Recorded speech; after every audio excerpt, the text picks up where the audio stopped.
Karibu tena. Kifo cha waziri mkuu wa zamani Raila Amolo Odinga tarehe 15 mwezi Oktoba mwaka huu kilitikisa taifa. Ni mwaka ambao pia ulionekana kuupuliza kipenga cha kupimana ubabe wa kisiasa kutokana na chaguzi ndogo zilizofanyika mwezi Novemba. Emmanuel To alikuwa katikati ya matukio hayo, na hii hapa simulizi ya alivyokisia matukio hayo.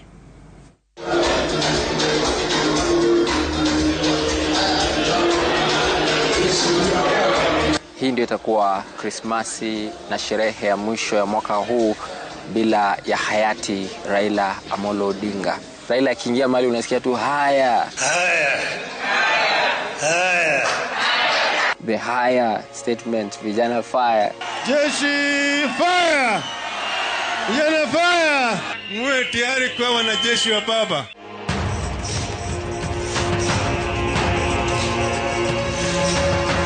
Maelfu ya wafuasi wake kutoka kwa matabaka tofauti.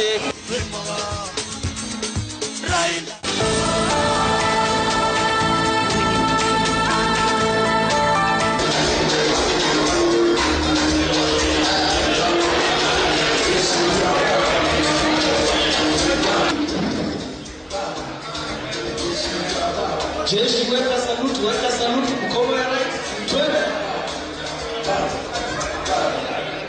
Nakumbuka kwamba nilikuwa mmojawapo wa wanahabari ambao walihudhuria na kuripoti taarifa yake ya mwisho, haswa alipokuwa hai. Na nakumbuka kwamba tulikuwa katika hoteli moja katika barabara ya Mombasa Road, na hapo ndipo Raila Odinga kama kawaida aliingia kwenye jukwaa na uchangamfu wake wa kawaida.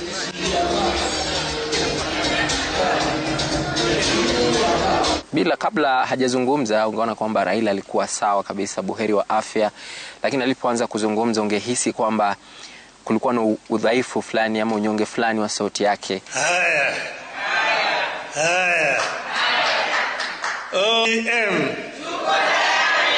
ODM.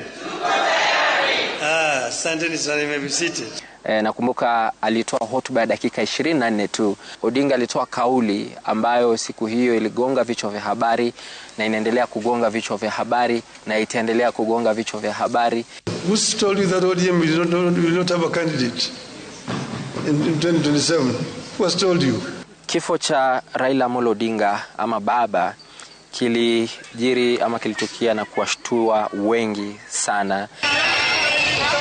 Nakumbuka nikiwa na mwenzangu Steven Leto tukielekea kupata mankuli kidogo, tukijua kwamba kutoka sasa wakati huo hadi wakati ambapo Raila atazikwa saa 72 baadaye, ingekuwa ni wakati ambao ungekuwa na shughuli nyingi, pilika nyingi. Na nakumbuka kwamba Leto hadi leo aliacha kama hajalipa bili ambayo tulikuwa tumepewa pale, na nadhani siku moja atailipa kwa sababu aliniachia bili akiondoka kwenda India.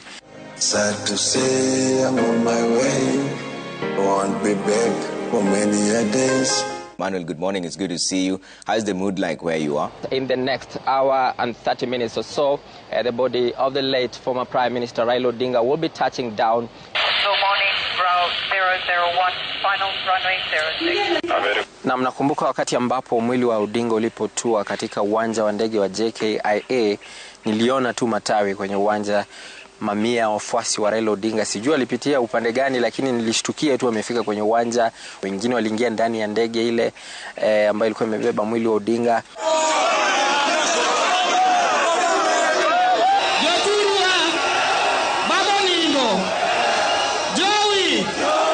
Muda kutoka katika uwanja wa ndege hadi kwenye lango kuu, mara nyingi kama hakuna msongamano, unaweza chukua dakika 3 hadi 5 hivi kuendesha gari hadi kufika kwenye lango kuu. Lakini siku hiyo, amini usiamini, ilichukua takriban saa 3 kwa mwili wa Odinga kusafirishwa kutoka kwenye uwanja wa ndege hadi kwenye lango kuu kwa sababu ya watu waliofurika pale. Kulikuwa na helikopta ya polisi ambayo ilikuja ikijaribu kuwafurusha wale wafuasi ambao walikuwa wamekaa karibu kabisa na jeneza lile la Odinga, wengine wakiweka msongamano kwenye barabara.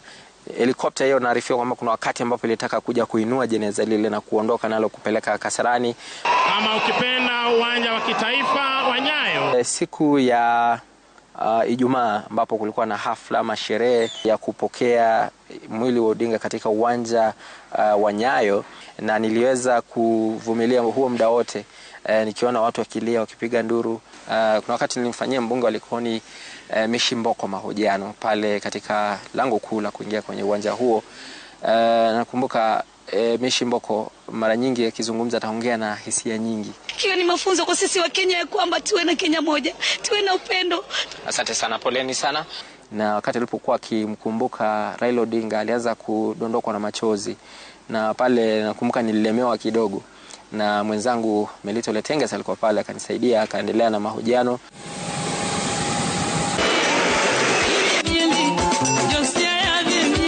Pale katika uwanja wa Mamboleo ilikuwa ni kama hafla ya sherehe ya kusherehekea maisha ya Odinga, kwa sababu yule mcheza santuri wa Odinga alikuwa na promosha vibao baada ya vibao vya ngoma ama nyimbo ambazo Raila alizipenda, alizienzi.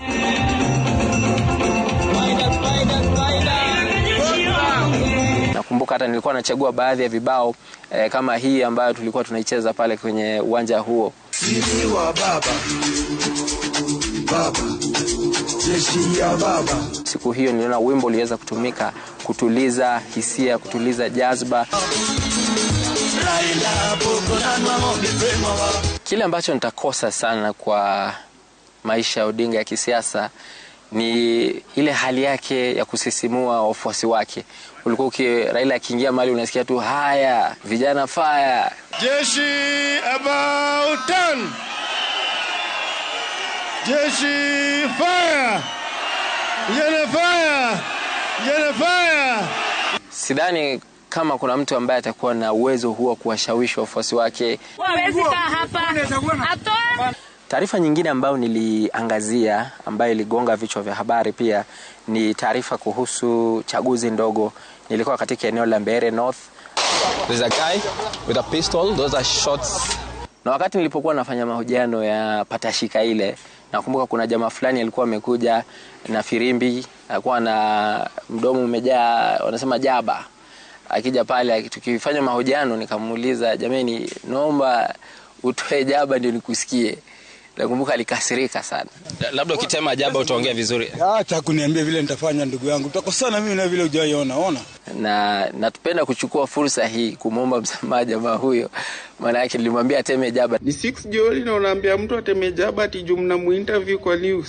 Even the person with the taxin does not have the right to tell this taxin when to come out. Bila shaka sikuwa nimeelewa kwa sababu mimi si mtumizi wa jaba na hii si story ya jaba. Goodbye.